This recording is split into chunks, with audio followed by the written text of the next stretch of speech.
by the way, this speech, verbatim, from what I understand, it sounded really strange. And I covered it at the time in real time. It sounded weird. It sounded kind of like a Nazi speech. From what I understand, it quite literally was a translated speech from Goebbels. Like, different aspects of the speech were damn near identical to both Japanese fascist speeches and also Goebbels talking about Horst Wessel as well. But the storm is coming. This accurate, near verbatim translation of key passages from Joseph Goebbels' speech titled "The Storm is Coming," original German, "Der Strom bricht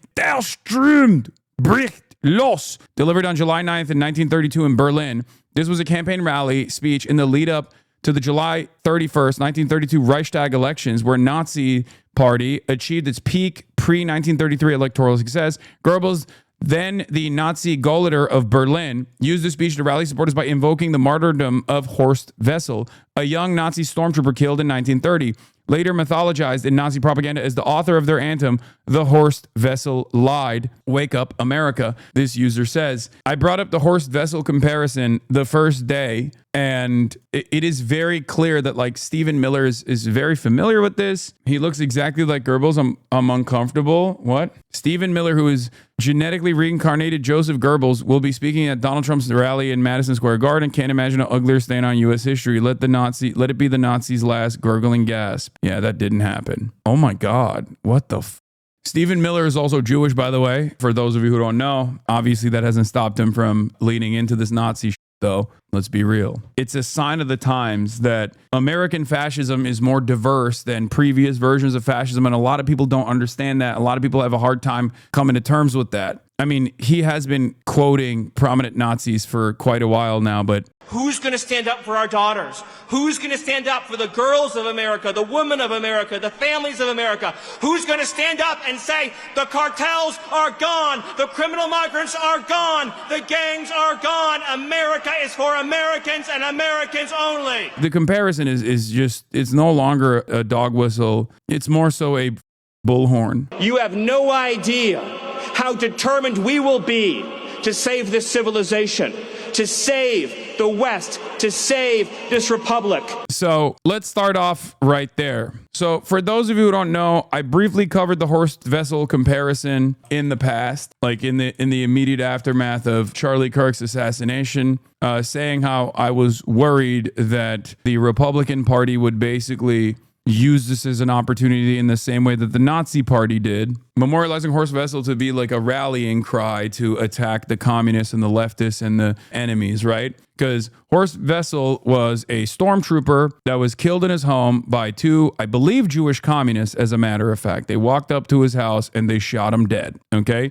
Fascists in the 1930s had this central trauma of seeing their friends blown apart in front of them for nothing, and their identities were warped by World War I. And this guy's dad's real estate business took a shit in the 90s, and he had to go to school with kids who weren't white. That's how he became a fascist. I guess his version of the storm of steel is when his dad had to sell his house and buy a smaller one south of the I-10 in 1998. Now let's look at the key components of the speech and the similarities between what Goebbels had talked about in his "The Storm is Coming" speech versus what Stephen Miller said. It starts off with, "So our dead comrade Horst Wessel wrote, and we are fulfilling his prophecy. The others may lie, slander, and pour their scorn on us. Their political days are numbered." Stephen Miller said, "The day that Charlie died, the angels wept, but those tears had been turned into fire in our hearts, and that fire burns with a righteous fury that our enemies cannot comprehend or understand. They promised you, workers, citizens, and creative Germans, a Reich of freedom and beauty and dignity. You are nothing. You can build nothing. You can produce nothing. You can create nothing. We are the ones who build. We are the ones who create. People rise up and storm, break loose. The storm whispers to the warrior that you cannot withstand my strength. And the warrior whispers back, I am the storm. Erica is the storm. We are the storm. You are the witnesses, the builders, the will bearers of our idea and our worldview. Our lineage and our legacy hails back to the Athens, to Rome, to Philadelphia, to Monticello. Our ancestors built the cities. They produced the art and architecture. They built the industry. We, the people, have awakened. We have risen against oppression. 15 million people have joined an army of revenge. They cannot imagine what they have awakened. They cannot conceive of the army that they have arisen in all of us. You, men, women, and comrades, are the bearers, witnesses, builders, and finishers of this unique people's uprising. We have served the truth and only the truth. For 12 years, they have insulted and outlawed and slandered and persecuted us. We will achieve victory for our children, for our families, for our civilization, and for every patriot who stands with us. Not gonna lie, these things are nothing alike. It's because the entire speech is a combination. This entire speech from Stephen Miller is a combination, numerous different Nazi speeches. Some of it directly comes from the memorialization of Horst Wessel, but many others directly from, even down to like building the legacy. Our legacy hails back to Athens, to Rome, to Philadelphia, to Monticello. Of course, no Nazi is going to talk about Philadelphia in their speeches, but it's basically just like taking a lot of Nazi sentiment, talking about lineage, talking about how like white people and white people's mythology is what is at stake here, which was the exact fear that Nazis tried to instill in their folk. I don't understand the Philly inclusion. What do you mean? He's like tying America to the Fourth Reich by saying this is a continuation of whiteness, which is ironic because obviously Rome was not a continuation of whiteness anyway. But it didn't stop people from LARPing as though they were Roman, even though Romans themselves were brown as and gay as too. One of the most diverse empires of all time, led by the brownest motherfuckers you've ever seen. It basically ties Greek mythology and Roman mythology back to continuation of like the superior Western mythos. Maybe he means Philadelphia and not in America, but I think he's using that as a double entendre, I thought. At most, I think he's tying it back to the founding fathers, man. I think that's what he's doing. He's saying that the United States is our founding fathers is a continuation of like the preserving force of Western civilization and whiteness. Okay. Anyway, regardless, if you look at his attitude here, when he he talks about lineage. He talks about how they are the storm. He talks about vowing revenge for Charlie Kirk and how similar the attempts are to what Goebbels did in the aftermath of Horst Wessel's assassination. I don't think it's a coincidence. I think it's a not even a dog whistle at that point. I think it's just a bullhorn, like from different parts as well. The storm whispers to the warrior that you cannot withstand my strength, and the warrior whispers back, I am the storm. America is the storm. We are the storm. Now people rise up and storm, break loose, says Goebbels in this total war speech in 1942. Hitler's first speech as chancellor. Our lineage and legacy hails back to the Athens, to Rome, to Philadelphia, to Monticello. We will defend the civilization to save the West. The richest and most beautiful areas of the world civilization would be transformed into chaos and a heap of ruins, a 2,000-year-old inheritance of the highest works of human culture and civilization. Hitler's first speech as chancellor in 1933. You have nothing, you are nothing, you can build nothing, you can produce nothing, you can create nothing. He possesses nothing of his own creation to which he can point. Everything that he has is stolen. Hitler on the Jews, Munich 1922. You thought you could kill Charlie Kirk. You have made him immortal. Who live for that task and who die for it. Later be not only the martyrs of their struggle, but also the seed from which the subsequent harvest would come. Hitler at Horst Wessel's memorial post-assassination. I think there are even better speeches that you can link to than this as well. You don't even need to point back to the Nazis to show the similarities here. You can quite literally just present it as is.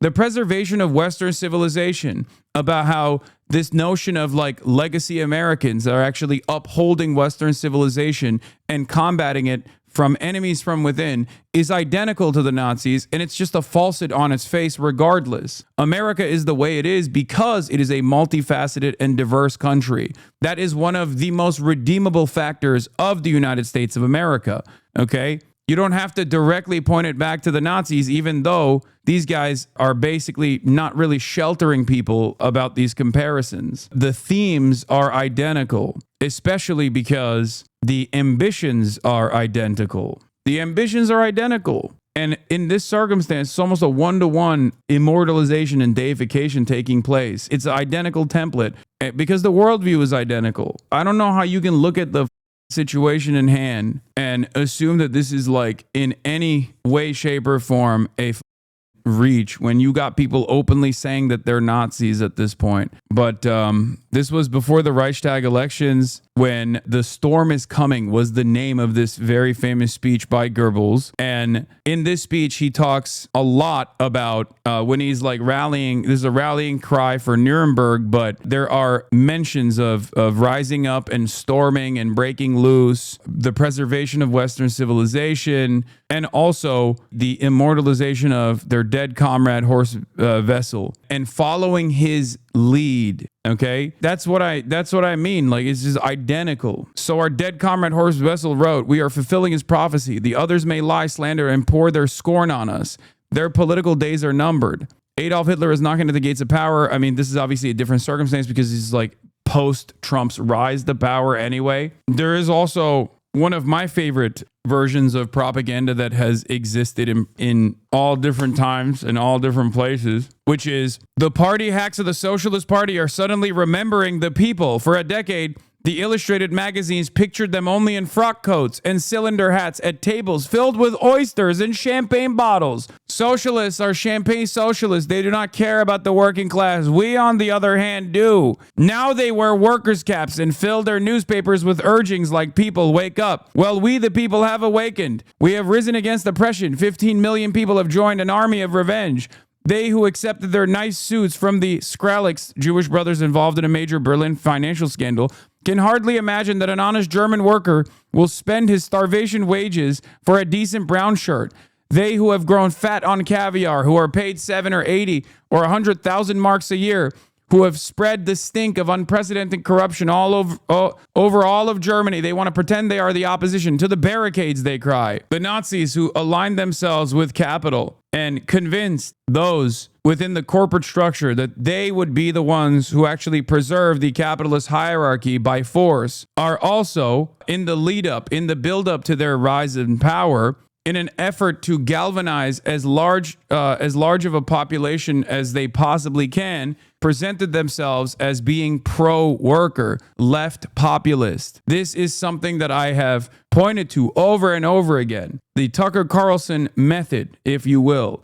The notion that they are the real defenders of the working class, that there is some honor in an honest day of work, that their enemies are actually out of touch and elitist, and the socialists are not really invested in fighting for workers whatsoever, that they're all a part of this like elite society. This speech isn't a one-to-one plagiarism, but it uses the same propaganda framework and devices, and they're doing clear dog whistles and call-outs and the inspiration. Yes, this is the turning point. Big Hitler vibes here. I mean, yeah. And you are witnesses of this Germany. You people have affirmed this Germany, and we people speak in your name. We, the leaders of this excitement movement of the millions, we come for you, the people. This is a warning sign through and through. Obviously, it's not going to be a one-to-one. There are going to be differences, right? But the reality of the matter is, adjusted to this current time, adjusted to American culture, this is as close to a plagiarized speech as you are going to get. It's that simple. They cannot imagine what they have awakened. They cannot conceive of the army that they have arisen in all of us. Because we stand for what is good, what is virtuous, what is noble. And to those trying to incite violence against us, those trying to foment hatred against us, what do you have? You have nothing. You are nothing. You are wickedness, you are jealousy, you are envy, you are hatred. You are nothing. You can build nothing. You can produce nothing. You can create nothing. We are the ones who build. We are the ones who create. We are the ones who lift up humanity. You thought you could kill Charlie Kirk? You have made him immortal. You have immortalized Charlie Kirk. And now millions will carry on his legacy. And we will devote the rest of our lives. Norm Finkelstein said that American fascism can't happen because there's no left opposition, but Norm didn't consider that the current fascist movement can just manufacture the opposition and on the minds of their followers, conservative mass psychosis. I think Norm has gone back on that anyway. I think not only can they design an enemy from within, I don't know to what degree of success they can actually achieve this. Because when I first saw the speech yesterday, I said, this is the type of like nerdy Nazi that I don't think Americans respond to super positively because they're too self-involved and too self-invested. Like, fascism requires militant organizing, okay? Diligent organizing. It requires a level of discipline that many Americans simply do not have. It requires an ideological investment that many Americans simply do not have, because the time frame that Americans currently exist in is one of complete capitalist domination. Capitalism has designed a system that has made people servile. Capitalism has designed a system that makes people feel comfortable even when they are experiencing discomfort. And therefore, people are too invested in their treats and too invested in their own societal obligations, their work requirements, to actually get together and engage in any sort of collective action, whether it be in the wrong direction, whether it be in the violent direction such as fascism, or whether it be in the right direction such as socialism. So the very same exceptionalist and individualistic forces that have captured the attention of every Americans, that has played a formative role in destroying labor organizing and labor militancy in this country, with much success also due to systemic factors, of course, due to oppression and suppression historically. But those very same individualistic, idealistic notions are also, I think, disrupting any sort of fascist organizing. The causes for which Charlie gave his last measure of devotion. You cannot defeat us, you cannot slow us, you cannot stop us, you cannot deter us. We will carry Charlie and Erica in our heart every single day and fight that much harder because of what you did to us. You have no idea the dragon you have awakened. You have no idea how determined we will be to save this civilization, to save the West, to save this republic. Because our children are strong, and our grandchildren will be strong, and our children's children's children will be strong. And what will you leave behind? Nothing. Nothing. To our enemies, you have nothing to give. You have nothing. So the question that was on my mind, at least, is who's this motherfucker talking to? Right? Who's he talking to? Because this was, especially after Benny Johnson spoke and like Jack Posobiec, who's also a white supremacist, spoke, like the speech is shifted to attacking the enemy over and over again. We have non-believers, we have enemies amongst us. They are responsible for Charlie Kirk's death. They celebrate Charlie Kirk's death. They want to kill all of you in the same vein that they killed Charlie Kirk. Like, they just kept repeating this position over and over again. And as I've described already, the normie position on this is basically either not knowing who Charlie was prior, or at least being kind of aware of what he represented, and roundly criticizing political violence and this assassination, of course, while also simultaneously admitting that those who at least knew his worldview were not totally on board with it. And it makes sense, because a lot of people are not totally on board with this administration either. And Charlie Kirk was a shrewd and cunning political operative for Donald Trump. So the way that the population feels about Donald Trump and the things that he has done so far, that's the way they felt about Charlie Kirk's worldview as well. And it's not like Donald Trump is this incredibly popular political figure. With the exception of, like, I don't know, people on TikTok or whatever, there is no like official party apparatus on the left or on the liberal side that said this is awesome, this is wonderful, we want more of this, or anything. That hasn't stopped these dipshits from laying the blame squarely on the left and claiming that it is actually the left that killed Charlie Kirk. And when they say the left, they don't just mean like people like myself. They don't mean people like the members of this community. They don't mean like DSA, PSL, and the like. They mean every single person that has looked to this administration's mass deportation initiatives, for example, and said, that sounds a little fascist, man. I don't like that. And when you look at the actual polling on this, you realize that that is actually the majority position. So what they're talking about is that the majority of the American public is actually an enemy that was excited at the prospect of killing Charlie Kirk, with, of course, a false presentation of Charlie Kirk's worldview and a false presentation of what Charlie Kirk was doing to begin with. Talking about, how he was the champion of discourse, talking about how he wasn't simply cutting SJW-owned compilations, but instead trying to do free speech and free discourse and back and forth to arrive at the truth. And people didn't like that his arguments were so powerful, they ended up killing him. That is the way they're designing this. I am not so certain that this will be successful in terms of galvanizing the public for what comes next and giving them enough appetite for this administration to basically turn around and punish all of the political dissidents. Now, of course, this propaganda has also been regurgitated by liberal outlets as well. Whether they are afraid of Donald Trump coming down on them aggressively, whether it's coming from a place of fear or coming from a place of acceptance and compliance, it does not matter. They have also played a formative role in trying to design Charlie Kirk as a martyr of free speech. While I still think that it won't achieve the success that his administration wants due to the factors that I mentioned about like American individualism and whatnot, it's not stopping them from attempting.